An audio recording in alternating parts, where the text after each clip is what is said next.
What is going on, ladies and gentlemen? My name is Tristan Chambers. Most of you know me as Taze, the founder, CEO of Awaken, and welcome to another episode of the Ambition Podcast.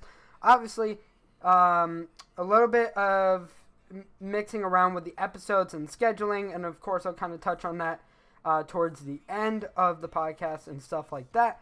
But obviously, want to jump into it, you guys can obviously see all of our social media and sponsors on screen. Please make sure to go check them out and everything like that.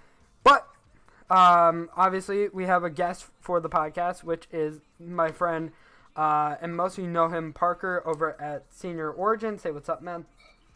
How you guys doing? I'm Parker, or Deep Range. I am the CEO and founder of Senior Origin. I'm happy to be here. Glad that you wanted to have me on. I'm very excited. I know you've got some big plans. Yeah, super excited. Yeah, definitely. You know, again, when I was putting together this podcast, I wanted a ton of different people on it. You know, so like we have people from organizations, we have people in management, we have people that are going to be controversial to the gaming community, and also, you know, in terms of also media, because obviously some of you guys saw who we have for episode 4, and now you all are starting to hate me. But I mean, when it comes down to it, you know, like I wanted something that's community focused, and you know, really like someone could wake up to and have as a like Monday motivation thing. But yeah, so really, as far as it goes, kind of talk about like how you got into gaming, because into gaming. Yeah, like how like okay. So like I was always like a casual gamer kind of growing. Like I would play like Wii games, like PlayStation 2, a little bit of like GameCube and stuff. Like I grew up with an N64. Yeah. But I didn't really get into like gaming until I believe it was my junior year of high school. Okay. I went to a private boarding school out in Utah and joined the gaming club. And I actually was on the League of Legends team out there, and that's how I originally got my start in gaming. So I was playing on the high school League of Legends team. Found out I was really good at it. Started playing at tournaments. We won a few. Got a few awards for it. And basically, I was told, like, you know, there's a lot bigger of a esports world out there. Yeah. You've got a personality. You should stream. You should play. Yeah. And that's kind of how I got my in. Yeah. And then I moved back home for my senior year. And kind of got into console gaming again. Yeah. So I was playing World War II, Fortnite. You know, that's right when Fortnite was at its peak, Season 1, Season 2, when I got... started streaming straight off my Xbox. Got like 500-600 followers. Yeah, like I was doing well. It was fun. A lot of my friends were doing it. Yeah. And then I met you through our mutual friend Tyler. And he kind of put me on to Awaken, and I joined you guys for, I think it was like a week. And decided I kind of wanted to try to like do my own thing, because a friend hit me up and was like, yo, we should do our own team. Yeah. Started, originally it was Hyper Gaming. Yeah. Bought out Senior Origin from another good friend of ours, and the rest is basically history. Yeah. Yeah. We got a big LAN coming up Saturday. Well, I don't know when this is going live, but it'll be the 12th to 4th. Monday. Okay, so the LAN will have just ended, and I'll be driving back from Chicago, probably listening back to this. Yeah, yeah, that's basically how I got my start. Yeah. I would have loved to go to the LAN, but the thing is, like most of you guys know, it's 12 hours away. I don't have a car, and personally, I just showed. That's kind of helpful, you know, when you're going somewhere. And plus, like, I just showed over $1,000 for Anaheim, so I'm like exactly. Like literally yesterday, I went to the store and I got like $70 worth of groceries, and I was just like, oh god, I like immediately had flashbacks to the Avengers scene where he's like, I don't feel so good. I'm like, yeah.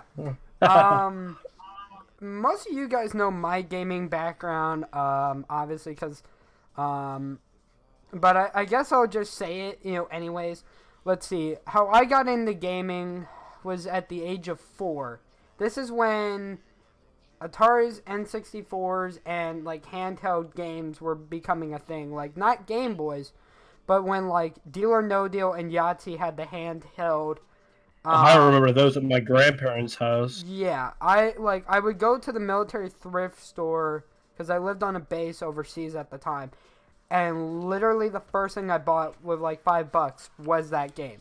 And then as I talked about it with Harkness, and you guys will see that in next week's episode, is essentially the McDonald's on that same base had like Xboxes at the time, because this was close to this wasn't close to when 360 had come out, but there were still Xboxes at the time.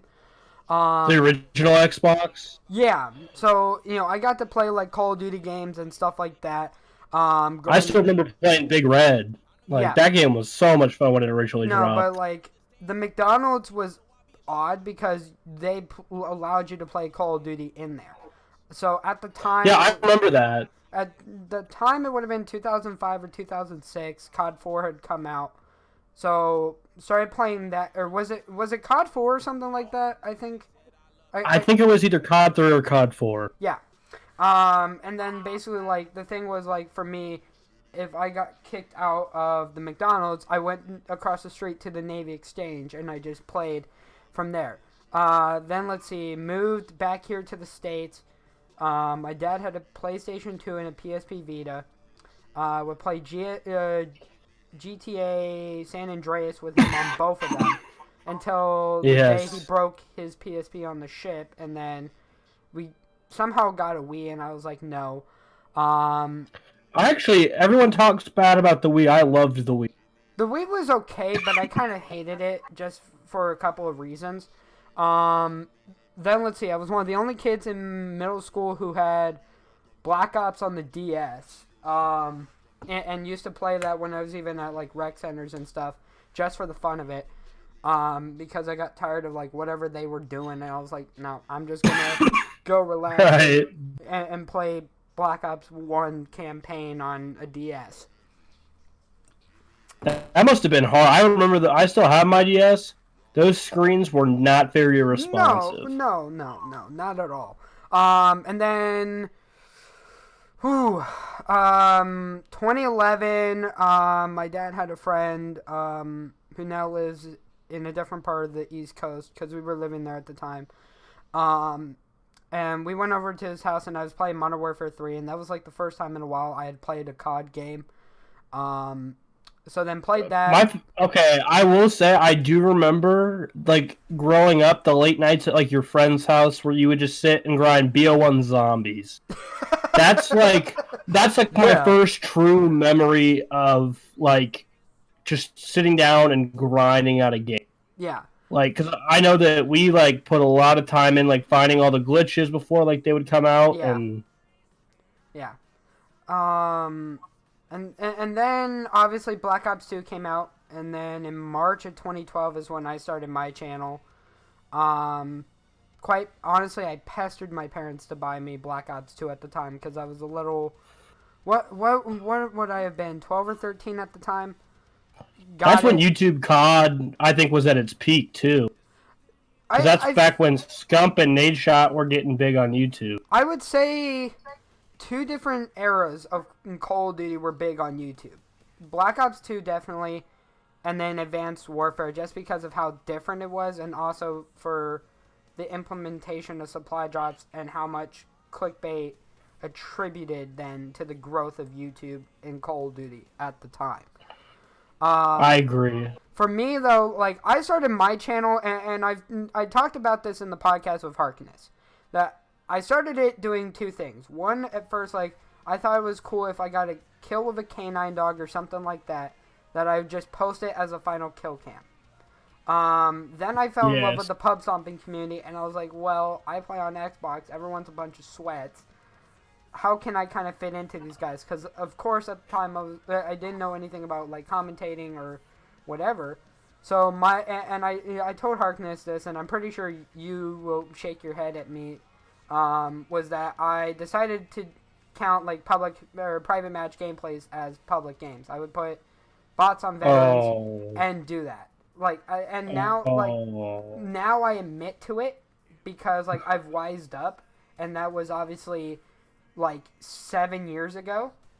Right. But like I stopped doing it, and I remember like Ghost, I would do it like really a lot, and I joke like while people hated me in Ghost for doing this in the community, I was getting 500 or 600 views a video. So at that point, like, are you really gonna like? If no one watched the videos, Right. I'd be like, whatever. Like, 500 people are watching it. Sure, 20, 30 dislikes at the time. Like, why not? Like, it it's doing well. Got my channel hacked in Advanced Warfare after I was in a clan, and I gave it to someone because they said they were gonna do a view for view thing with it or whatever, and I was like, okay. I'm like, I can understand that. About an hour later, found out my channel was being hacked, and like a lot of the videos were being deleted. I was like, whatever. I was like, thank God, probably. Like at this point, I'd say like, thank God.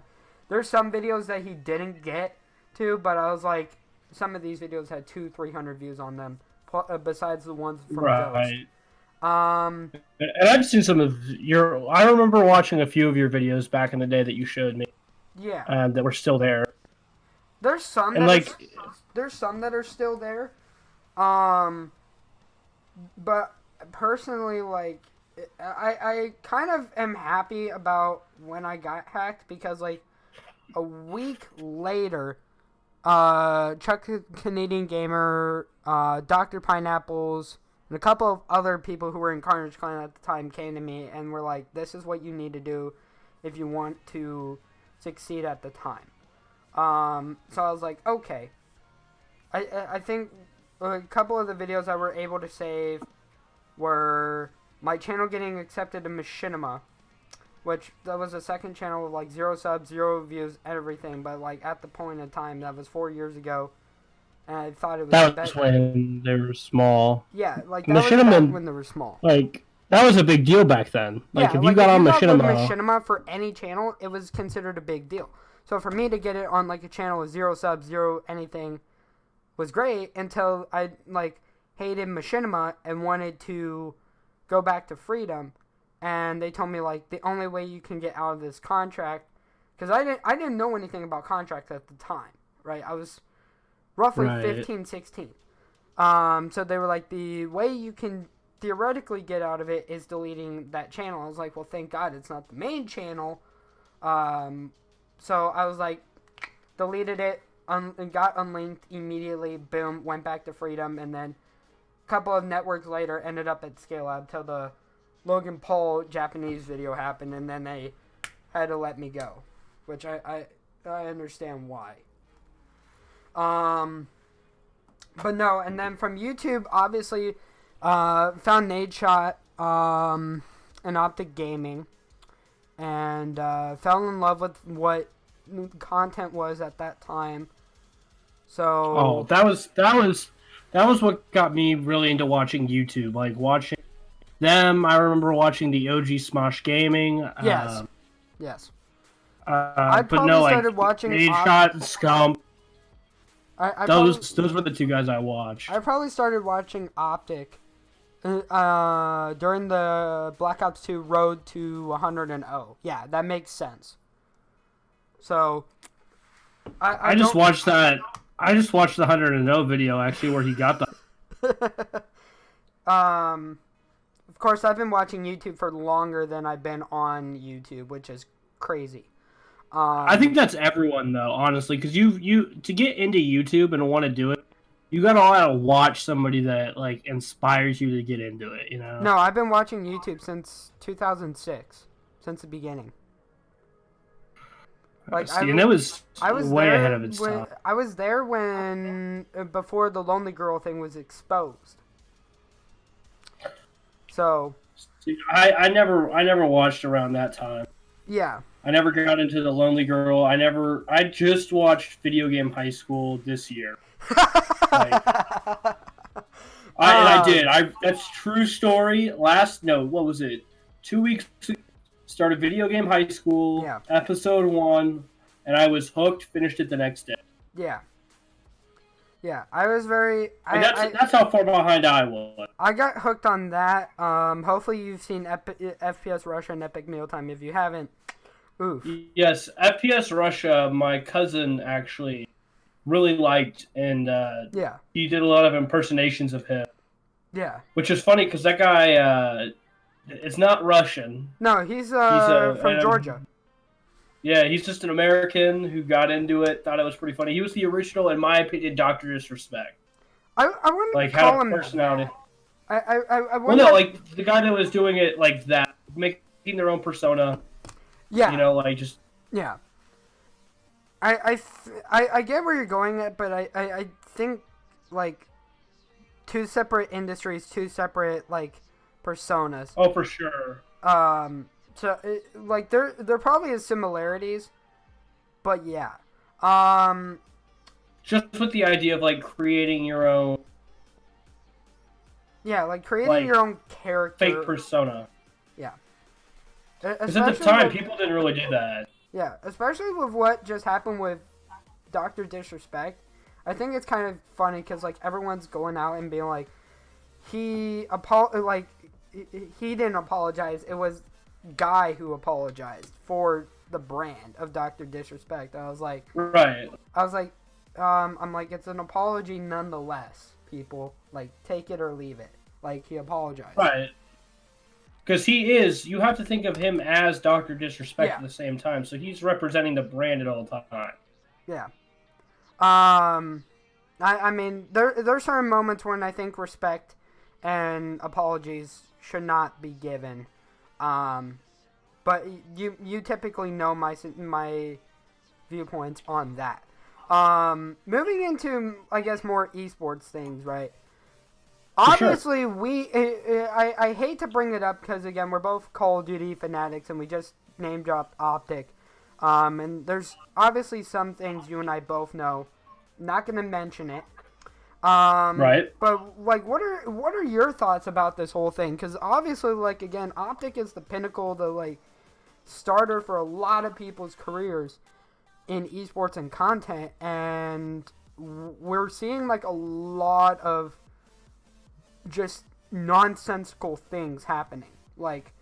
Right. So, there's a lot that I know that you probably might have heard of or even not even have heard of that I can't talk about this. I'm friends with a few of those guys. Yeah. And they tell me things because they're just frustrated. They're frustrated with their situation, and I get it. Yeah. Like, everything that they built is basically being taken away from a business that I don't feel was... Right behind, like, right in front of their eyes.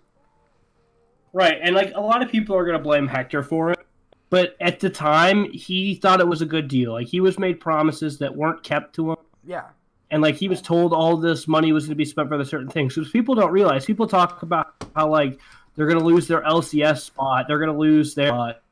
But people don't realize they wouldn't have had those had they not done what they did in the first place. Yeah. Like, Hector talks about it a few times, I think. He was kind of, I think, getting tired of spending all this money and not seeing a lot back. I know... It just wasn't like that. From what I understand, and this is the same thing Hitch talked about in the podcast, that Hector did everything with real money, and then when all these people started coming in with fake money, Hector was like, I can't keep up. Right. And, you know, and I don't. At that point, you can't blame him. No. Because he's trying to compete. No. And still stay relevant. Yeah. And the only way to do that was like this. Like, I don't know if the exact numbers are out there yet, but I know the OpTic Gears team just got picked up either today or yesterday. Yeah. And I know that they got $30,000 a month each and living expenses. Yeah. So, like, it's definitely draining. So I understand his decision to go in and go to a bigger company because, like, it's basically necessary at the point they were at if they wanted to keep growing. Because before that, all they had was the Gears team, the Call of Duty team, Halo, the CS team. And CS.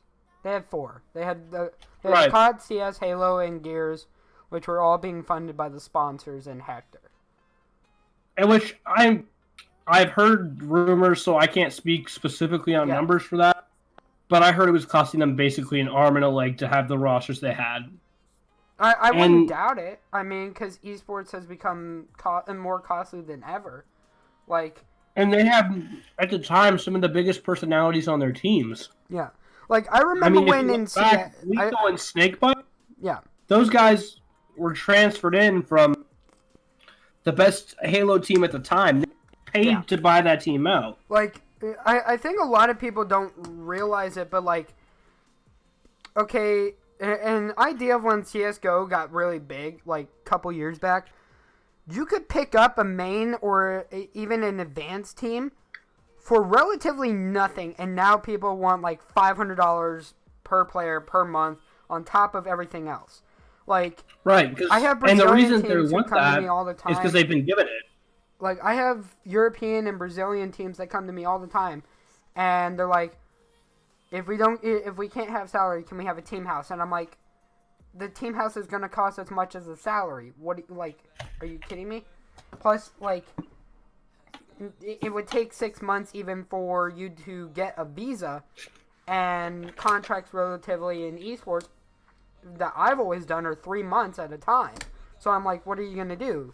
Like, that's the difference between where you and I think are on contract. My thing is always find the best deal and get the longest term deal that they'll agree to. So like with our COD team that we're about to sign.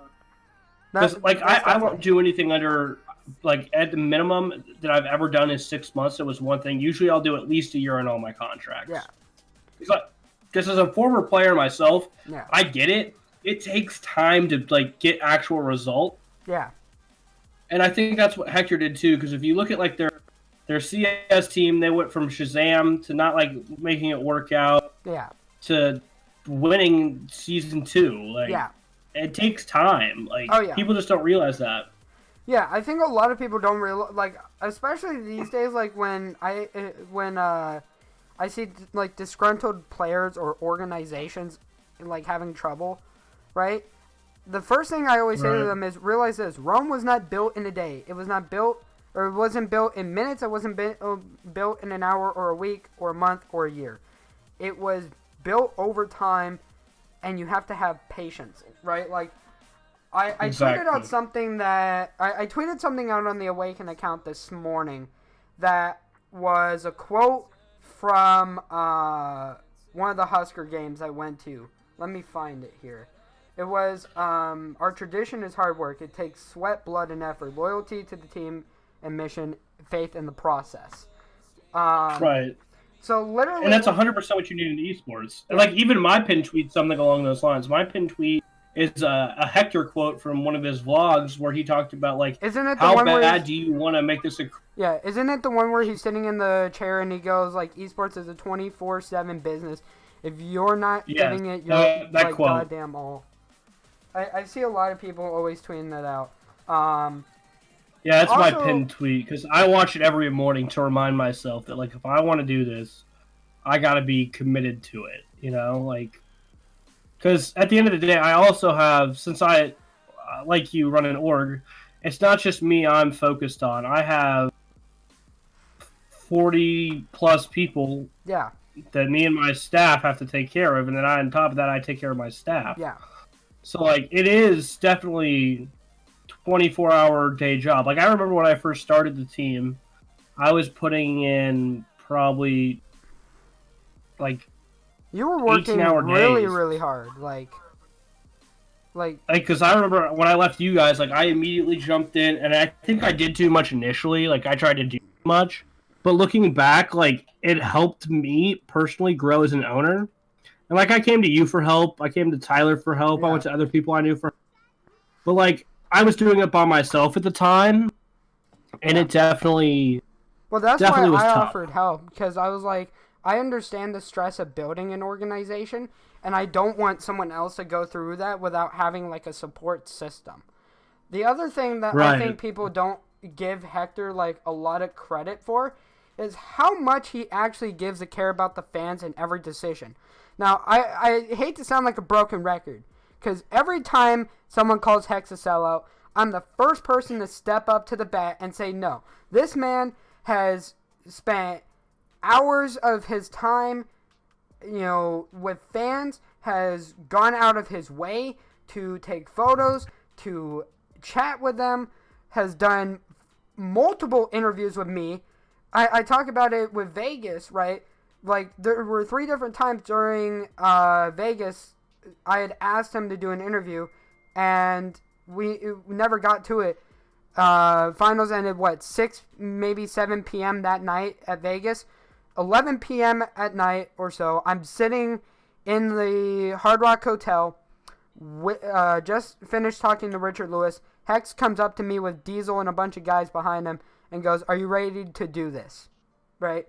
See, and that's awesome, and I definitely think it's rubbed off on the people that he's been around and mentored, because I know I believe it was either Anaheim or Fort Worth, there was a tweet that I saw about Nadeshot, there was a huge line of 100 Thieves fans. Was it very recently, or? I can't remember, to be honest. It was probably but Anaheim, I do remember, because I know there were a long, when Nade showed up, because no one knows he was going to be here this year, even though we kind of figured. People swarmed him. I was very nice. I got a photo with him. He looked extremely hammered. 10 minutes later, he's taking photos with people outside of the venue and has, the nicest smile on his face, taking photos. I asked him for an interview. He says, "No, man, only doing photos." I'm like, I respect that. And, got a photo with him nonetheless, which I appreciate that he still would take the time to do a photo with me anyways. Right, yeah, no, and that's where I was going. Hector took the time for people. Yeah. And the report was that the arena closed at 11 or 12 that night. And he was there till 1 or 2. The one about the arena closing, pictures. that was London. Okay, then it was London that he was at, and he stayed for an extra 2 hours with the fans. Yeah, and security were trying to push him out, and he kept saying, "No, I'm gonna finish taking photos and being with the fans." Right. Which I see that. I respect. And I think he got that 100% from Hector. Just growing up around that, because he was a kid when Hector picked him up. Yeah, and now he was 20s. 17, 16 when he first started, and I think Hector found him around 18 or 19. He was young, and I think that definitely having Hector around at that time in his life was a second father figure. Yeah. And I think it definitely rubbed off, his charisma, his, for the fans' attitude, everything. Yeah. And I've always, respected that about the people that Hector has around him. I've talked to Scump a few times. I've talked to a few of those guys at events. Yeah. And they're all the same. Yeah. I've met Scump for the first time at Anaheim this year. Not in the best way that I probably could have. I apologized for it afterwards because it was Sunday night. Everyone was in the bar. I had come into the Hilton because I was going to use the restroom and head back to see the guys. I saw Scump and his mom, and I said, "Hey, Seth, great weekend, great performance." Gave him a fist bump, and I had to, obviously go. But after the event and I landed back here in the Midwest, I immediately tweeted out, I apologize to Scump and his mom for interrupting the conversation they probably were having. Because, first off, I understand that's rude. I would have apologized straight to their faces. But by the time I had come back, they had left, and I was like, okay. But, even that shows, how close-knit people are. It was nice to see Hitch and TST and everyone there. I have actually a really funny story about TST. Yeah. So you know how they're the #1 GB team right now? Yeah. So one of our players underneath our org and his 2 teammates that play for us, were doing 3v3s one night and matched up against TST.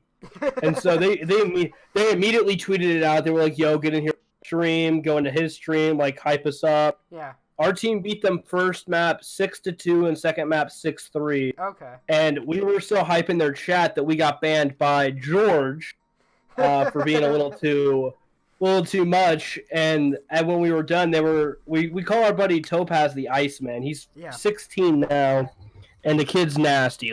He definitely has a chance to go pro one day. He actually is. I can verify that. Yeah, and we're calling him the Iceman in his chat. And finally, once we beat him, Hitch unbanned us all. He was like, "I'm sorry, we just got a little annoyed beating us. This was our first loss all week." Yeah. So Senior Origin GB team has beat TST, the number 1 GB team in Benel. So that's my one story with Hitch. I know at Vegas, I don't know. I mean, I don't know if you would count Vegas and like Anaheim stuff as like exhibition or as like you actually beat somebody. Because I know I got a couple headshots in on Pomage and like Hitch and stuff. Like, keep in mind though, obviously they ran snipers, I ran SMGs and ARs because that's what I'm used to. Right.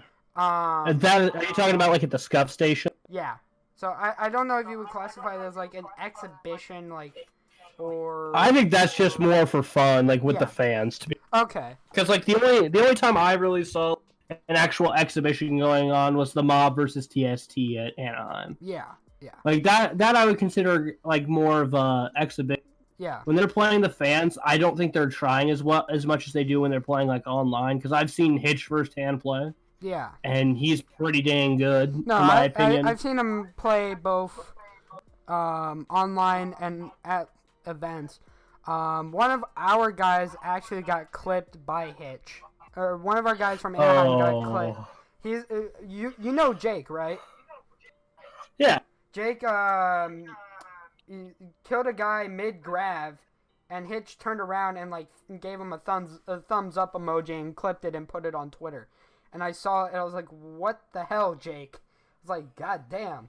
I kind of hate the whole Anaheim situation with us, because I think people blew it out of proportion, though. It was just a sticky situation. You guys just had to basically wait it out and figure it out. Like, literally. Because, like, there was problems on both sides of it. Like, as a neutral party, I noticed. What I chalk it up to is it was a miscommunication on both ends. That I forgot the arrangement, and then, I went with the whole thing of saying it was an idea, because that's what my DM had said was, here's an idea. But again, like, literally that night when they brought it up, I immediately told them, like, okay, next morning gonna get the money. Went and I pulled $100 out of an ATM. But moving forward from that, right? Where do you see esports going? Because obviously, like, we see all these franchise things going on. Right, and my opinion that I've told a few people before. Yeah. Apparently, it's a little different than what most people think. Yeah. Because I'm very business oriented. Like, I'm a double business major and a computer science major, so I consider myself to be a decently smart person. Computer science, Jesus. Yeah, so like I'm really analytical and I'm really deep thinking about a lot of things, but I also like looking at it from the business perspective.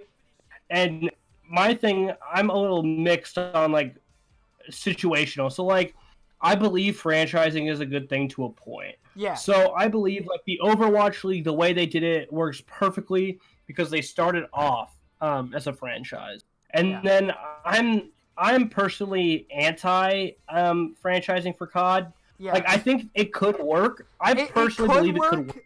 Like, I feel like if I just think it's gonna fail. Backing like a currently existing organization, but not changing the name, I think that would work, right? Because like and I agree people with that. are bringing up like the whole like you can't call OpTic Los Angeles OpTic, and now I'm hearing supposedly that Immortals is gonna donate the OpTic gaming name to the CDL, which no, like, I'm not disrespecting it. It's a good idea because you're just giving Activision the OpTic gaming name. That's, like, I feel like that is a semi-good move. Like, still kind of screwed up.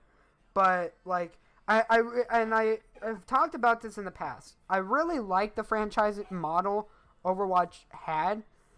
But I feel like there were parts of Overwatch, like, leading up to the Overwatch League, and as of now, that have really been controversial, cartelish. You know my thoughts because of what happened a couple years ago and how I still feel that we probably would have made it to Overwatch League or something of that nature that was Blizzard verified or funded or anything, had that screw job not happen. I tried franchising with Legacy, and it worked. It worked for a very good amount of time. It was just, for me, I never knew how to run a tournament organizer compared to, like, Upsurge and so forth. Like, looking into it as an owner, right. I'm like, it's really it's a lot different of a business model. Well, it was going to be, it was going to be a bunch of owners in the community. You could use the org name that you currently have. You wouldn't brand anything differently, but you would represent the city in which you're in. Right. I know I had the Kansas City spot for that idea that we did. Yeah. You had the Kansas City spot. There were 3 Canadian teams, a bunch of other teams. I really wish I could have got that off the ground, because I think it would have done absolutely amazing. Like, you cannot deny that my mindset on Legacy was really It had strong. the right intention. It just wasn't the right time. It just wasn't the right time. Exactly. So, because you had at the time no experience yet with tournaments, running a league. No, I had no experience with doing that, and I went into it, and like, it worked for a very long time. Like, it worked in the build-up, and it got a lot of hype, and we were going somewhere, and then, like, it just got to the point in December when I was like, I even put together, like, schedules for, like, how this was gonna work, and I even went to Battlefy and had started trying to do this. I was just like, I don't know if I could do this, right? Right. There's no problem in that. No. At least you figured out before that you couldn't do it before, like, you started the league. Because I know people who start the leagues that probably shouldn't start leagues, and then they lose a lot of money for them and others. Like, the other thing is, like, I've put very little money into this compared to, like, obviously, like, how Infinite supposedly spent, like, $1 million a month, or lost $1 million a month, sorry. Like, I was very aware that their model, like, and this is going to make sense, but also not make sense. The model that the vision they had was sustainable. The model was not the vision they had was not sustainable. The model that they were creating is sustainable. Because I talked about this on the Spark blog, about how if you look at every one of these companies, like GGEA, or minus GGEA, right? You look at Innovate, you look at Sector 6, you look at Third Label, you look at No Scope, you look at Triggerfish. Every single one of those, including Esports Stadium Arlington, were successful in what they are trying to do. And they're still around. Mm-hmm. So, like, that was where I said the model is sustainable. But how they were trying to do it and the vision that they had is not sustainable. And that's something I plan on asking Chris when I interview him. Is like, does he think that Infinite could have a 2.0 if it was done correctly, or if, these things were sustainable or not sustainable? For myself though, like, I'm always going to try something as an experiment. If it doesn't work, I revisit it later on. I've never, like, quit on a project. Like, you know me, I've never quit on a project.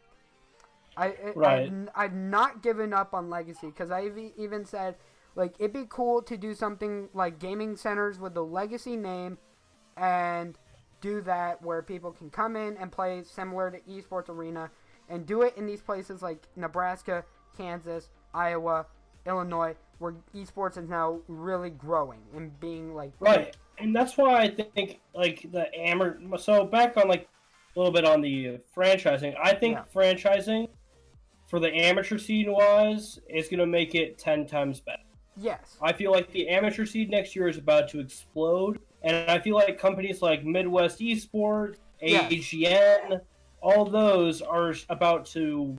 No, they're going to experience a lot of growth, a lot of success, a lot of turn up, a lot of media attention, and I think it's going to be great, because, like, a lot of people kind of cast aside, like, Midwest or AFD or I know some people have talked about, like, oh, what if UMG came back? UMG won't, people. It won't. It really, like, UMG obviously has not done anything event-wise for Call of Duty in years, so it will not work.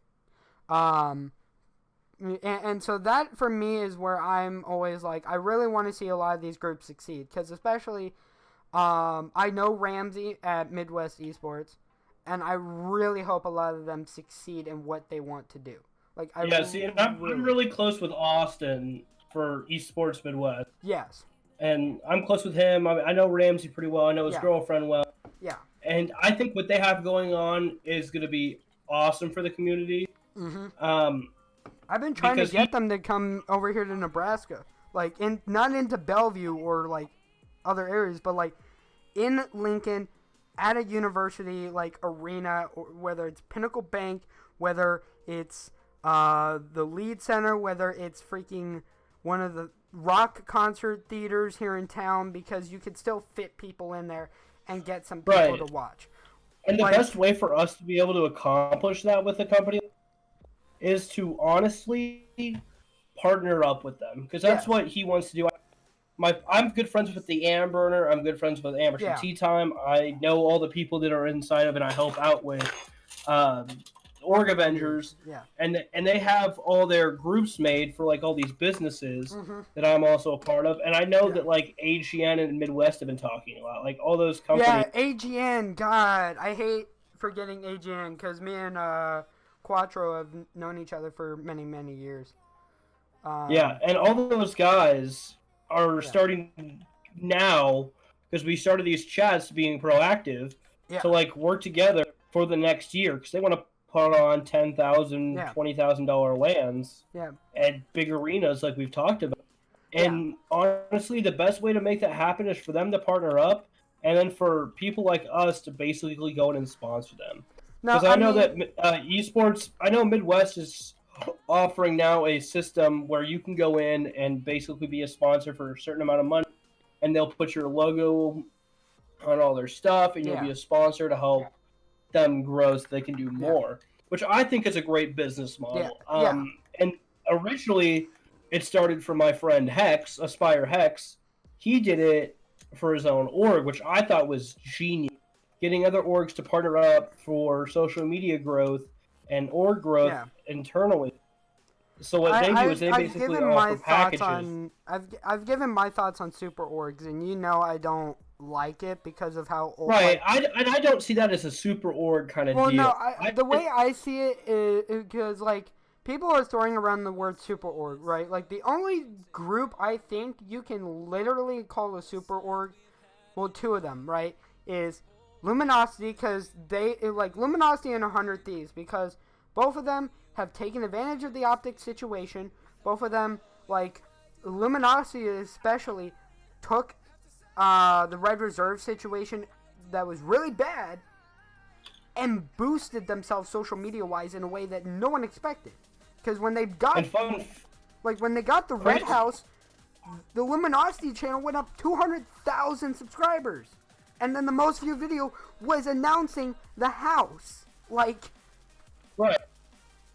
And, crazy fact, I was a part of a group that looked into actually buying Red Reserve when they were actually having all their issues. So I almost bought Red Reserve. Yeah. There's a couple orgs I've wanted to buy over the last couple years, but I have said that if I do that, I feel like it would decrease what I'm doing with Awaken, and I want Awaken to be a focus. Besides my channel, obviously, I want Awaken to be the dominant powerhouse in my legacy. Even though that I think it already is. Like, I think 2 years ago we solidified our legacy. And at this point, we're still just growing it. And I 100% agree with that take. Because I've had offers to be, like, management positions for a lot of different orgs. Like, you've offered me spots. Yeah. I've had offers from, like, Elevate. Just, like, really high-class, like, professional orgs that are in the pro scene, even. Like, like, Midnight I talked to, Accelerate. And I've turned it down because I want to focus on my brand, my vision, and just put my time and effort there. The other so, like, reason I completely get that. the other reason I turn down a lot of orgs with like working with them is because obviously, you know me, I say things that people aren't going to agree with because I'm an old school guy in the scene and I understand where things started, and that I want things like I want things to change, but I want things to change the way that they should. And I get extremely controversial when I say something about esports. So for me, it's also like knowing that I'm the CEO, no one can ever force me to step out. Like, no one can ever kick me because here's the thing, and I've always said this. I will never sell out Awaken. I will never give it up. I will never quit it. I will never just outright say, oh, we're going to end, right? Or anything like that.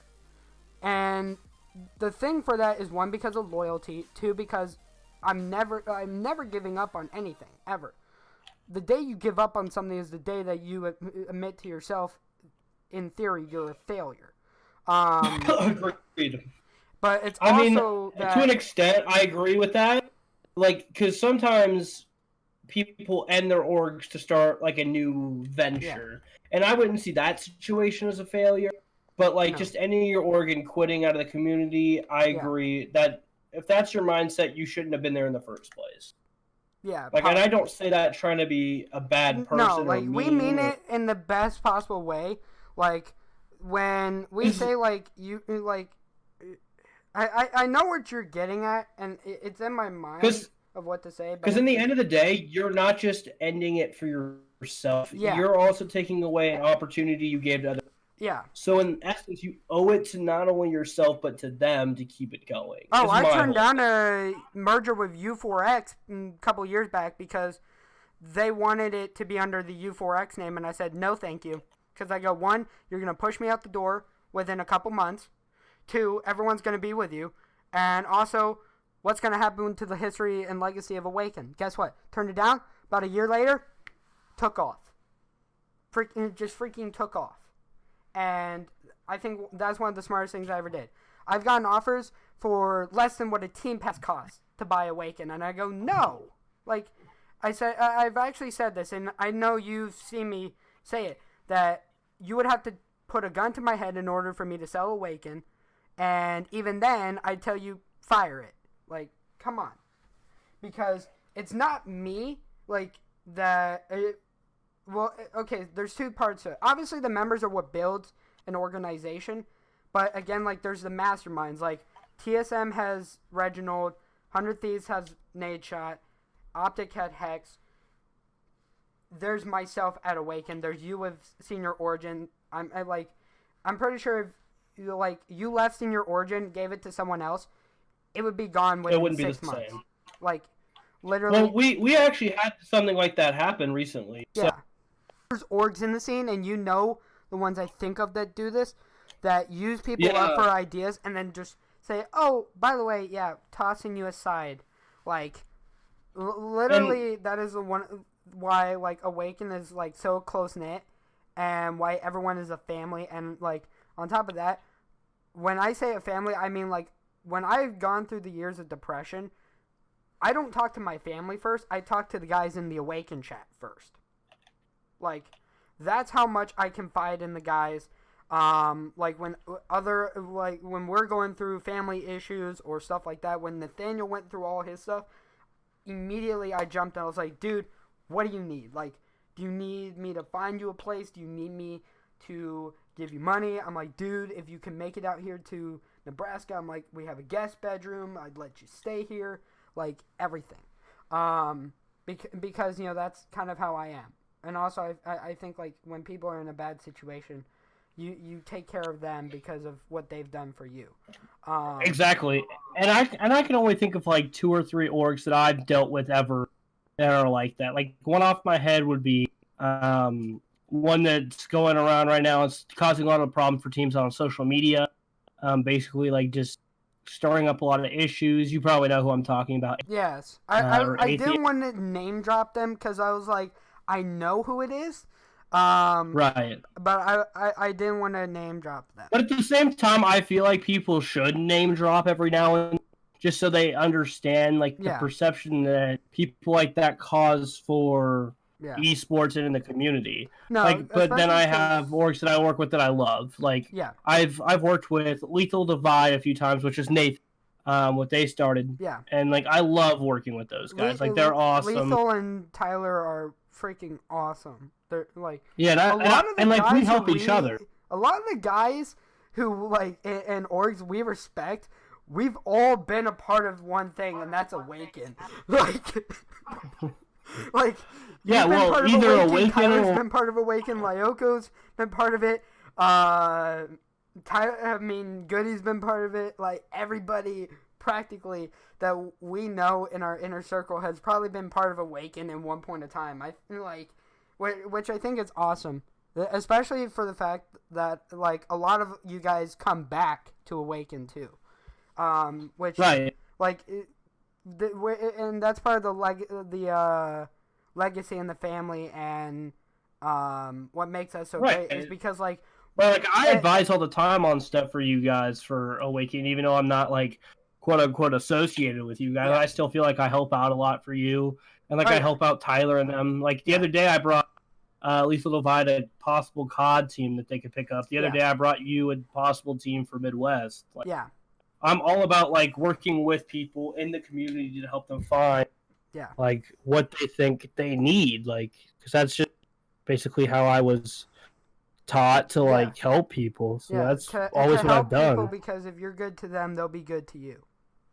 Right. Yeah. And that's why so everyone's been making recently org owner and esports group chats, and I'm personally a big fan of them. I like them. They're flawed because the only way the one thing that people do when they make these chats is they say no linking, no DMs, nothing. But it's how are you going to support each other's organization? You have to link. Dominic did where he's you get 3 posts a day. And I was well, I barely post. I probably post 1 or 2 announcements a day, not the 10 a day that Awaken used to do.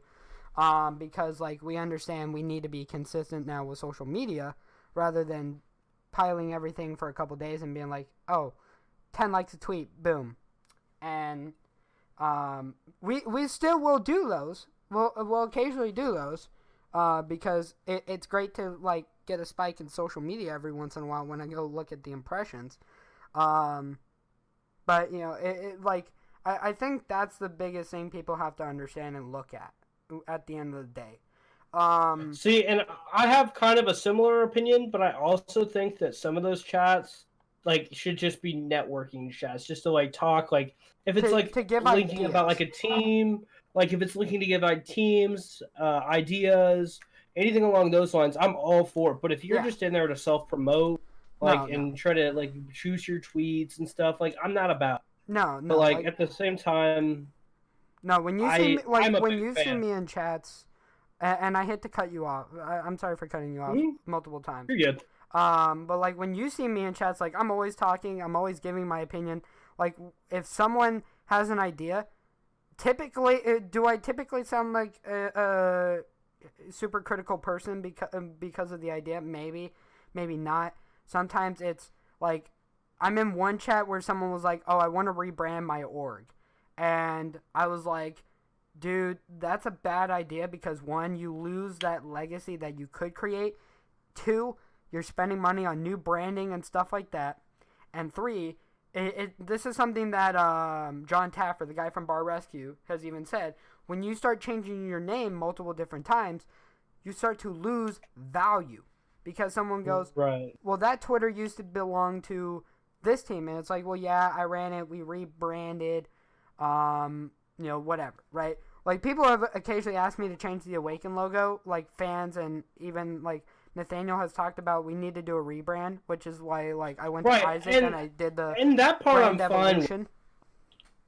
I'm okay with rebranding a logo or your colors. No, I won't rebrand a logo. I will rebrand social media, banners and stuff. See, I personally rebranded our logo. We used to be because we go by on our hashtags SR. Yeah. Because it's senior year, so our logo used to be SR. Yeah. And I personally went out and got a new logo because I felt it would basically help our branding. Yeah. And I think it did because we've grown a lot. Right, is the Awaken name is into the design. There's no need to rebrand it because people are going to see the text, they're going to see the mascot, they're going to recognize it, right? It's like if you put the phase, like when you put the phase and the champion logo together, people are like, that's a phase branded merch. Like, that's dope. When you see the Awaken logo on jerseys, people are like, you're part of Awaken, or yo, like what org is that? Right. And I think that's why, like, and also because, again, like, I think if you do something smart and you rebrand the logo but still pay tribute to the original, I think that would work. But in very few cases does that work. All the time, I'll bring out like the old senior jersey with the old logo. Yeah. Have like merchandise that I still have with the old logo. Yeah. And I'll like pay a homage to it because it's what we founded the idea on. Because I wasn't the original guy in senior. Like I joined because friends wanted me to buy him out. Yeah. And basically, when I rebranded, I changed everything because you felt you had to, because it was going to contribute to the growth of the brand. Right. And that's in that kind of situation, I think it's fine. Yeah. Moving forward from that, right? Obviously, we have a lot of drama with like franchising, collegiate. You and I think you've dabbled in the collegiate scene a little bit. Yeah, I spent my first semester of college playing basketball, and while I was there, I started an esports program for the school. Yeah. But when I left, because I only spent one semester at that school, because I got hurt. They kind of scrapped it after you left. No, they kept it. It's still going. Okay. Like, I still check in on them. But I haven't done anything, like, collegiately really since then. No, see, like, for me, my background with collegiate stuff is, first off, when I was still in high school, I came up with the model that, like, a lot of these schools use now, where it's or not franchising, but building arenas on the campus, integrating the campus, like, colleges, because obviously, like, universities like Ohio State, Nebraska have colleges within the university. Because you'll see, like, University of Nebraska-Lincoln College of Business. And I said, well, you can get people from the business side to handle partnerships and marketing. You can get people from the journalism side of the university to do press releases and social media stuff. And, you know, the health or the sports and science guys can do physical training. And you can use the same athletic complex as the football teams. And then, you know, going into really integrating things into the campus. I pitched that to the University of Nebraska. Never did it because I guess they didn't want to piss off the NCAA, which I can, you know my thoughts on that. Everyone knows my thoughts. But then when Ohio State did it, like, I was sitting in a college community class at the time, and we had been assigned a career research essay project. Saw it, and I was like, that's what I'm writing my essay on. And if people want me to post it, I think it's wonderful. I'll post it. It will be a long thing to read, because when I wrote it, it was like 10 pages or something like that. But on top of that, also, like most of you guys know, I got accepted. I didn't attend, but I got accepted to Robert Morris to be a student staff member for the program. And a lot of things I learned about the collegiate scene are like kind of scary, but also great. Some of the reasons I left is because, like, high tuition rates. I only had a couple weeks to figure out, like, how I was going to come up with money and so forth. And also conflicts of interest between, like, myself and Awaken and some of the sponsors we had at the time, as well as what RMU had, and not wanting to trample that, right? Right, and I've seen a couple of good college programs, like every time that they play the Midwest tournament in Kansas City, they host it at Maryville, I think. No, Parkville. Yeah. Park University. Yeah. And Park has a phenomenal esports program going. Oh yeah, yeah. They've kind of started up, and like just walking through their facilities. Yeah. And just the growth, like even when I was in Utah, like I mentioned, I went to school out there. I gotta go and tour. Oh, Utah's facility, from what I've seen with the new photos, looks absolutely amazing. I literally tweeted at AJ. I said, like, you might have just got me a reason to move out of Nebraska. And I'm like, please. Like, I understand my GPA wasn't good enough and I didn't get all the academic stuff you would have needed. But, like, people can't... I think people place too much on what's on paper and not, like, experience-wise. Because, like, when you look at it, 7 years of video and content, 6 years of running organizations and doing sponsorships, social media, contracts, everything on my own. I think, like, most people can be like, you run your own businesses now, like, you know what you're doing. And that's also why I dropped out of college, was I was perfectly fine with knowing that I went to 2 quarters of community college. I passed my business class. My English and my math ones, I feel like I made some dumb decisions in my second quarter, but they wanted to stick me with academic probation when I knew one of the... Yeah, see, I have the opposite approach to college. I believe it is absolutely necessary. Because I'm not saying it's that background you need. I'm not saying because I actually, since I've dropped out, I've gone back into community college. And I'm still doing it because I believe that it is necessary to get what you need out of this. Right, because to get to work with like some of these companies, you really do truly need a degree. Some of them they will only accept you if you have a degree. A lot of the ones that I work with, and like, okay, take my scenario for how, like, when I left and how the last 7 months have been. Like, at first, like, I'm still working part-time jobs. I still do YouTube. I still do Awaken and Spark and all that. 4 months into it, pitched to Shark Tank. They moved me forward in the process. At that point in time, people, like, even if I don't make it any farther than where I am now in the process, right, like, I still made it. And like, I consider it a success story to do this as a hobby, turn it into a profession in high school, move out of high school, drop out of college, and immediately have an opportunity like that. And even like tomorrow at the time this is going, tomorrow at the time of this recording, I'm literally pitching to the state and I live in, their leading premier startup accelerator, which I think people need to understand, like, that's kind of huge. Right. In a sense. So, like, I don't want to use myself as an example to be like, drop out of college, you're going to succeed, because I think I've had a lot of pushback and a lot of hate, not hatred, but a lot of putting down on me by people over the years, to where I said, like, screw the traditional model of going to college, getting in debt, not being able to pay it back, like, but it's because I'm putting my money towards the business, not towards some, like, institution's resources and endowment at the end of the day. And I'm putting it towards my vision and what I know will work, because everyone is obviously going to follow me. And I think that's also why part of Spark has worked, is because I've taken a lot of the knowledge I've learned from Awaken and from other orgs before it, and then put it into Spark, and it worked. It worked when we did consulting, even though esports consulting is a really bad thing. Like, because a lot of people sell you false hope and promises. I try not to.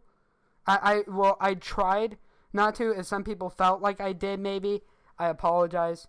I always tried to do my best. A lot of times it was people looking for sponsorships, and I'm like, I'll try and get you in the affiliate program, and hopefully, you know, that gets you riding the wave from there.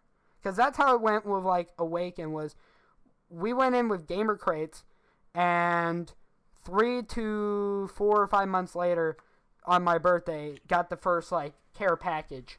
And that's why I have, 8 boxes beside me to my right. Have you even opened any of those up? No, actually I have. Every time I get one, I open it up and I unbox it on my channel. I always do. I was going to say, every time you post a picture of one of those? No, I always do. I've always posted them and... on Twitter. I've always posted a video. I've always done that. Because I understand when a company says I always miss it then. Because No, like every time I think see you like post a picture of the I've box. ever done a video for, or got something sent to me, made a video and never put it up, was Gamer Glove. There's a couple for Awaken, like with Control Freaks and React Energy, that I'm currently editing myself, because I want to make sure those are fine-tuned and polished and edited really nice. But that's, like, I've only ever held back on one. And like every time I get a box, I open it, I make a video, I tweet about it, everything. Every time that they sent me something, like when they sent me the Karambit or whatever in the last case, or something like that. It might have been the last case, it might have been after the last case, because I know I tried to buy a lot of like merchandise from them before they transitioned to doing giveaways and stuff. So I always tried to do that. I've never held back. Maybe the only other one, unboxing wise, I've held back on doing, like that I posted. I've posted a photo of unboxing it, but the actual video is of the OpTic chair, and that's because when I did it, I had it filmed on my dad's phone, and I managed to actually slice my hand with the Karambit while opening the box. Because I was looking at the camera. You said that's the OP seat? Yeah. I was looking at the camera when I did that, and my dad's like, look at the box. And I didn't realize that I had curved it when I went to open the box with the Karambit in my left hand, and it got my right hand. I was like, nice. My dad still got the video, and I don't know if we did. I think like I've made up for it in every time I've done a setup video and something like that, where I'm like, here's my chair, you guys can get it here, and stuff like that. Like I think maybe I showed that I got it when I did my graduation vlog. So I try very hard. I think the only type of videos I'm holding back on right now are like vlogs.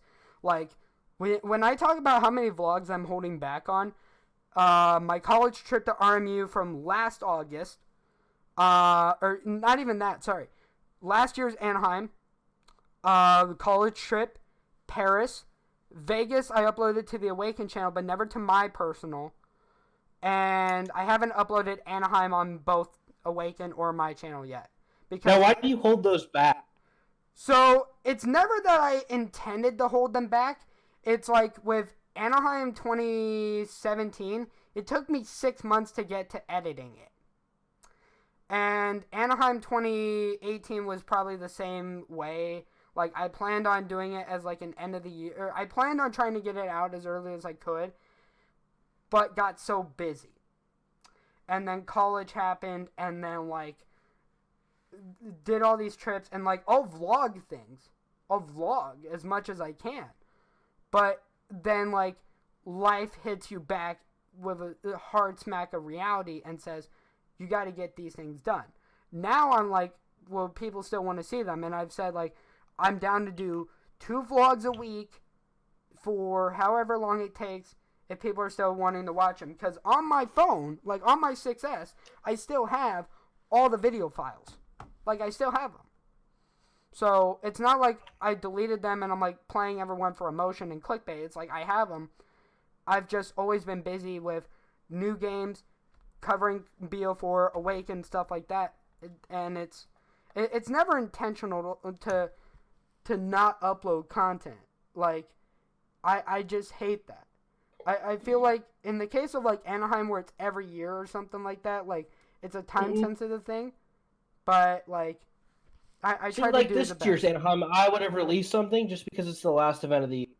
Like No, like what I thought about doing is putting just everything together from Anaheim 2 years ago, doing that, and then doing an Anaheim from this year, day 1, day 2, day 3 on my personal, and doing the same thing for Awaken. Okay. The way I did it with Awaken content was we did a bunch of interviews with like Hitch, Gilly, Texan, Scraps, Maniac, Hex, everybody. I uploaded the interviews separate because I figured that'd be a great way to transition to like doing the day 1, day 2, day 3 content. And a lot of people are like, but you guys got eliminated on day one. Why show the other days? It's because for the people who weren't there, they can still see what the crowd reactions and what the experience is like. Because, not only are we an organization, but I think we try to cater to the fans. And I especially do that as well. So, like, I had people at Anaheim who recognized me because of last year where I interviewed Hex, and people were like, oh, you're Taze. And I'm like, yeah. Like, what's up? So, it's never intentional for me to kind of, like, hold back content or not upload it in a timely manner. I apologize because, like, I see everyone posting, like, MOG Anaheim vlogs right now. And I'm just like, I'll get to it when I get to it. I'm like, I've been doing this for almost 8 years, guys. Like, I should be able to dictate when I want to post something. Like, I took a week break from making videos. Like, I tried to make videos. I recorded gameplays. I've had gameplays recorded for months. Like, you remember when the last time Arms Race was out for BO4? Mm-hmm. I still have 9 different games that I can make 3 separate videos out of if I wanted to. I want to, and I really truly do. It's just, like, I got put into a video block because of life and trying to focus on Awaken. Because I'm trying to find a balance between both of it and sleep and everything else in my life. While I'm still, stuck in this huge room and everything. In a self-imposed isolation, I would call it. Or freedom. It's not isolation because I'm choosing it. But, that's kind of how it is. Right. And that's understandable. Yeah. Like, I told someone this the other day because, like, they've known me since freshman year of high school. They're like, I watch your videos all the time. Like, why? Well, like, when are you gonna upload the next video or whatever that you want to do? I'm like, I'll get to it when I get to it. I'm like, I've done it for almost 8 years. Like, personally myself, I don't care about the consistency thing with YouTube that you have to upload every day or your channel's gonna die. Sure, will my channel die? It's died since World War II. Like, I get occasional spikes of like 100, 200, 500,000 views here and there, and I'm grateful for those. But I'm grateful for any view on a channel. Like, I'm grateful for any views I get on the channel. Because it means someone's still watching the content. I don't care about the number. I just care that people are watching. Because it gives me purpose to keep doing things. Which I think people can support in a way. Yeah, I get that. Like, I'm a very symbolic person. Like, things have to be done for a specific reason. There has to be a meaning or a purpose behind it, right? And I, with clickbait, I do clickbait, like, but it's honest and not like, you won't believe what happened with this, right? In Call of Duty, or like, I died. That's my favorite clickbait, when people say "I died?" question. No, for me, it's like, I think one of the biggest clickbait things I did recently was with the class setup Kenny or Slasher used for 100 Thieves, the Maddox class setup. I did like the $125,000 100 Thieves class setup, right? But it's like, that's the class setup that won, that made 100 Thieves win the event and get that 125,000. So it's honest clickbait when you think about it. There's been one time where I did a video that was clickbaitish, and that's when Black Ops 3 was happening. We didn't know what the specialist was going to be. It turned out to be Blackjack, and gameplay footage was out there, and like Eagle Eye Espresso made a video debunking it because he went all the way in and showed that the pixels of this gameplay were completely off from what Black Ops 3 should have been, and that something was added onto it. And I immediately in my next video apologized. So that is one of those things. Like, you'll never see me upload like really crazy clickbaitish butterfly effect thumbnails. You'll never see a thumbnail from me that does not have text in it. As well, because I feel like if you have text in a thumbnail, it still like pays tribute and it is still like a good way of gaining views, compared to just slapping a bunch of images together and then doing this and being like, oh, you know what, it's good. Like, there you go. But that's the way I look at content, is I think besides Call of Duty being regurgitated every year because of certain like operations or guns or DLC weapon leaks or best class setups every update, like, and I fall victim to that because I've done it myself, and I still plan to do it with the new update. But it's like, I understand at the same time, like, I'm just creating content because, like, I enjoy it and no one can criticize me for doing so. Because at the end of the day, I'm trying to entertain you guys and stuff like that. So I think it's a good balance and a good mindset to have when it comes to content. Like, make content and everything. For sure. Is there anything that you want to talk about? Because obviously I've brought up topics and we've talked about like both perspectives. But is there anything like you want my opinion on? Because I wouldn't mind talking a little bit of esports, like specifically like AM scene. Yeah. Because I know that you've got some team. I have my teams, like, yeah. And we've both had decent, successful runs. Like my team finished third. Yeah. And now we're like a top 2 team at this Chicago way. Like, what is your opinion personally on like? Because after this we can wrap it up because I gotta get going because I gotta go in and talk with my COD team tonight. Yeah. What's your opinion on like the amateur like esports in general? Because I know you guys have a League of Legends team. I know you guys got. Well, we're currently looking for a league team. We had one, but right. They separated because of a bunch of different things. All I expect you to do is tell me when you're streaming, when you're playing, what the scores are, things like that. And then if I need you to make content, you make content. That's it. I'm a very laid back person. Like, I'm not micromanaging people. The other thing that I also hate is like in league with coaches and managers. I understand it, but I personally would rather have a personal experience with the players than like having managers and so forth. And I'll break it down into a couple parts. So with the Call of Duty amateur scene, I think, again, with like the events that are going out there are going to thrive.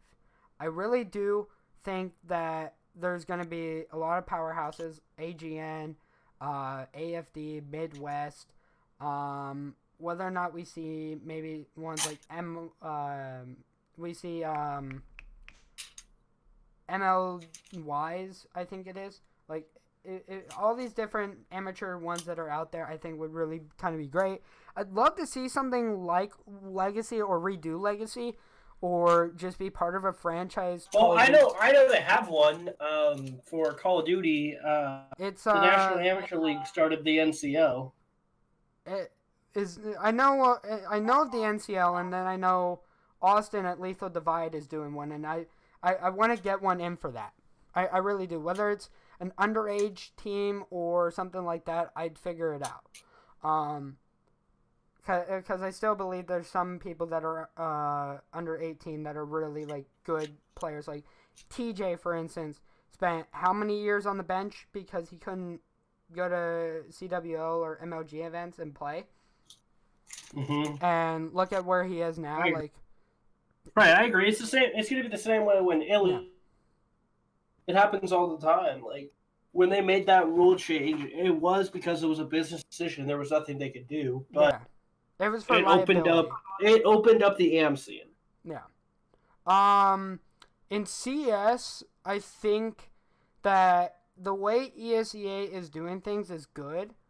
I think that they need to regulate it a lot more because there's still a lot of match fixing, cheating, that goes on. I think there's a lot of egos that flare. There's a lot of people being like, oh, this team is getting this, so I think I deserve this, or oh, I'm jumping from open or main to advanced, so I feel I deserve this. and I know a lot of people are going to hate me for this stance, but Parker, I think you'll agree with me, is you don't deserve anything. You work and you earn. Yeah. Like, okay, I hate to bring up this quote because it was from a controversial time in FaZe's past.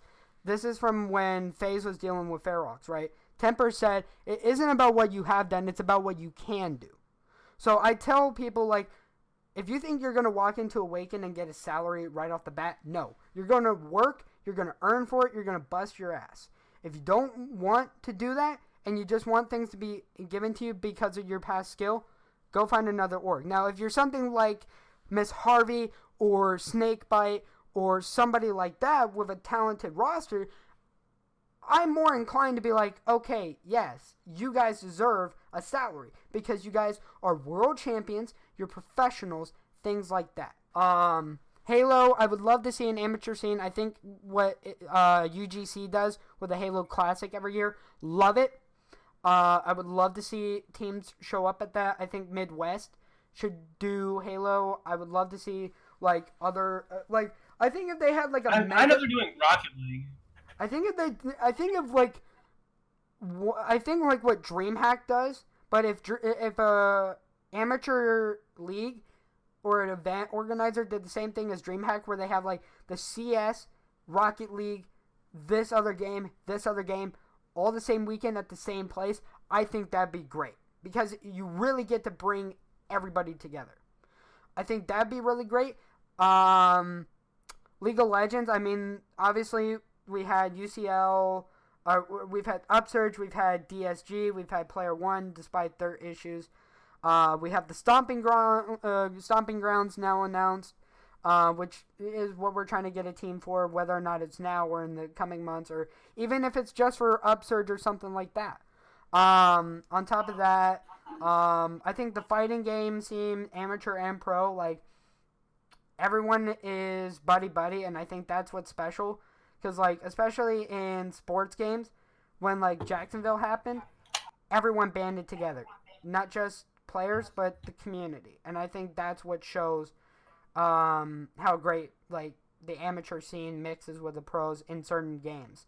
Trying to think. In some other games, I think that the amateur scenes are quite toxic. Like, Gears is definitely extremely toxic. Overwatch. See, I'm a big fan of Gears, though. Like, I played Gears of War 4 casually, but I didn't play it as, like, a main game. But, you know, every time Awaken's been in Gears, we've always had a bad experience. And there's always some stupid, like, not anything that we've ever done, but it's always, like, players get mad about something or just pull a shady move on everyone, and it hurts everybody. Yeah. I think the Battle Royale scene for amateurs, I mean, it's difficult to classify what an amateur, a semi-pro, and what a pro in Battle Royale games are. Cause I truly don't think there is one. I think it's all just one in those kind of games. No, I don't. I think if you have, like, your Bizzle, your Tfue, definitely not Ninja, because he hasn't won an event besides his own, I believe, in a very long time. If you think of, like, the people who make those games, I think of those as, like, professionals. I think if you've won a couple, you know, here and there, or you've won, like, more than, say, $10,000, $20,000, you'd be considered a semi-pro.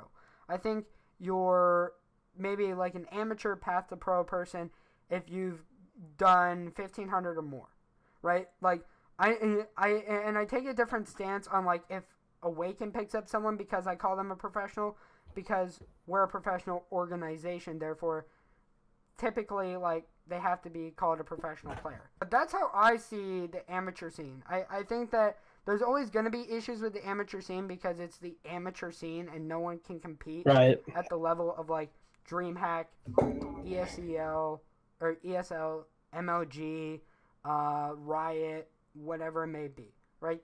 Like, that's why there's a pyramid of esports at the top, and then all the bigger ones, and then all the ones that kind of, like, are supporting the pyramid at the end of the day. And then, you know, like, of course, like, you can go, like, the big tier guys, and then you have, again, your amateurs, and then you have the teams and sponsors and that support everything and kind of really hold it up. Like, because without teams, without companies, boom, gone. But that's how I see it. I see content in esports thriving with like complexity and OpTic and like 100 Thieves with how they're doing the post production and editing. Because if you watch like the episodes 100 Thieves does 0 to 100 or whatever it is, Logan does an absolutely amazing job editing those with the glitch effects, with sound. I've always complimented Hitch on how he does vision. And especially that's actually one thing that seniors actually starting. We're starting a docu-series that we're going to be filming while we're in Chicago called Insight. Basically our own version of Vision. I think you can't do that because OpTic did Insight. They did a version. We're spelling it a little different. Okay. Because if the spelling is different, you could get away with it. Right? Like, right, yeah, no, it's like our own like take on it because it mixes in with our podcast that we. No, see, that's what I'm doing with Awaken, with Ambition. It's going to be a behind the scenes thing where members are going to have their own specific video to see them, and then the podcast is going to be like the best way I can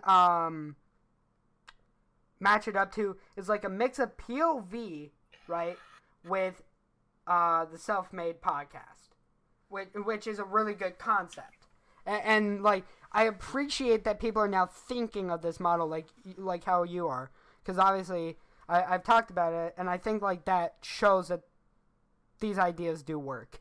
I'm not taking credit for the idea. I'm just saying like we got inspired to do it, and it's nice seeing like other orgs kind of following that trend, whether or not we created it or they thought about it and we just happened to be doing it at the same time. Personally, myself, with content, there's one thing with the Lonely Girl franchise that I'm trying to do. I won't say what it is on camera, but I will say that I have some resentment towards the creators and the revival project that was done 3 years ago because they never successfully got it off the ground, and a lot of fans hate that. Even though we're grateful we got any content anyways after 8 years. But I've always been watching the show like every single day. Like I go back, I watch every single one of the 500 plus episodes, plus the Resistance, plus the fan series, plus the Inside stuff, plus the other projects they did like Harper's Globe and Level 26 and everything else. But that's because, of course, I'm a diehard YouTube guy, man. Like, give me my respects where it's due for going back and always watching it. Because I said back in March I was trying to get the rights to do Lonely Girl, and people were telling me like it probably won't ever happen. I'm kind of doing my own fan version of it because obviously we used to be able to do fan spin-offs that played on the universe and the franchise mythology, which I think is going to be interesting. That's what the whole Resistance Lives thing is, if you've seen that, Parker. I apologize for that being like extremely cryptic and vague, but it's fun. And I'll definitely like talk to you about that in the future. Because you've told me about a lot of shows and I just don't know them. I'll explain. Have I explained to you what Lonely Girl is, basically, or? You've told me about a few of those. Okay, I just never got into them because I don't have the time. I'll give you the TLDR of Lonely Girl before I get into my ending statement and we wrap this up. Lonely Girl 15 started was originally presented as this girl named Bree who vlogged in her bedroom, who was 16, quirky, cute, everything, right? Had a best friend named Daniel who I've talked with the actor over the years, like reminiscing of the show and always talking to him. And then what it became was when they got outed, right? Like they were going to do originally, like they were going to end it off, do a movie a year later, whatever. Obviously they didn't, and thank God they didn't, because they became the most subscribed channel on YouTube at a point in time. 300 million views just on the main channel alone. But then they turned the story into that girl Bree has a secret. She has a special blood type that when someone like does a blood transfusion, it gives them life extension of like 40 or 50 years. And so then they introduced like a religious order and a fake cult into the series that kind of takes these special girls around the world and does a blood transfusion as like a ceremony to extend their own life and basically eternal life, and kind of like Lost with Buffy, if that makes sense. Okay. And they did a couple, like they did obviously 500 plus episodes, 3 different seasons, multiple different girls. Obviously, every single one of them in the character show died. Then they did a European spinoff at the same time they were doing the flagship, which was extremely successful. They ran it on Bebo, before Bebo became a gaming platform. They were the first web series to do product placement because they did Hershey's, and Neutrogena back in the day. There was probably a ton of different ones. Then they did a spinoff called The Resistance, and that ended on a cliffhanger that a lot of people hated. And then the advertising and the recession crashes happened. They no longer wanted to finance projects to do a second season of The Resistance to resave the characters that were captured. But that's essentially the TLDR of the whole series. There's so many different like character channels out there that it's crazy to like go and look and find every single one of them. Which I'm subscribed still to every single one of those like channels and central channels as well. But yeah, it's obviously been a great time talking with you, doing the podcast. For sure. There's been no issues this time. Like, thank God there's been no issues this whole time. Don't jinx it. Don't knock on wood. You haven't gotten to post-production. Don't knock on wood, because immediately my computer could go into like a thread exception not handled mode and lose everything. And I'd just be like, Jesus Christ, not again. Right. Because again, like Harkness and I had video not recording, audio not recording. Now we have to redo it, and that's why like it's annoying. But obviously, guys, this has been the Ambition Podcast, episode 1 or 2, or a hybrid of it. I don't know what you guys think I should do. I'm probably just going to put it as episode 1 and then do Harkness as like 1.5. Because I think then it's fair. But, of course, you all know me. My name's Tristan. Most of you, again, know me as Taze. Parker, if you got anything that you want to say to the viewers, plug any social media, plug projects. For sure. Check out Senior Origin on Twitter. It's just at Senior Origin. Check me out, SR Deep Range. I'm always available to talk to anybody. I'm always open. I talk to everyone. Yeah. We're always up till like 3 a.m. in the morning. Exactly. But yeah, guys. With that being said,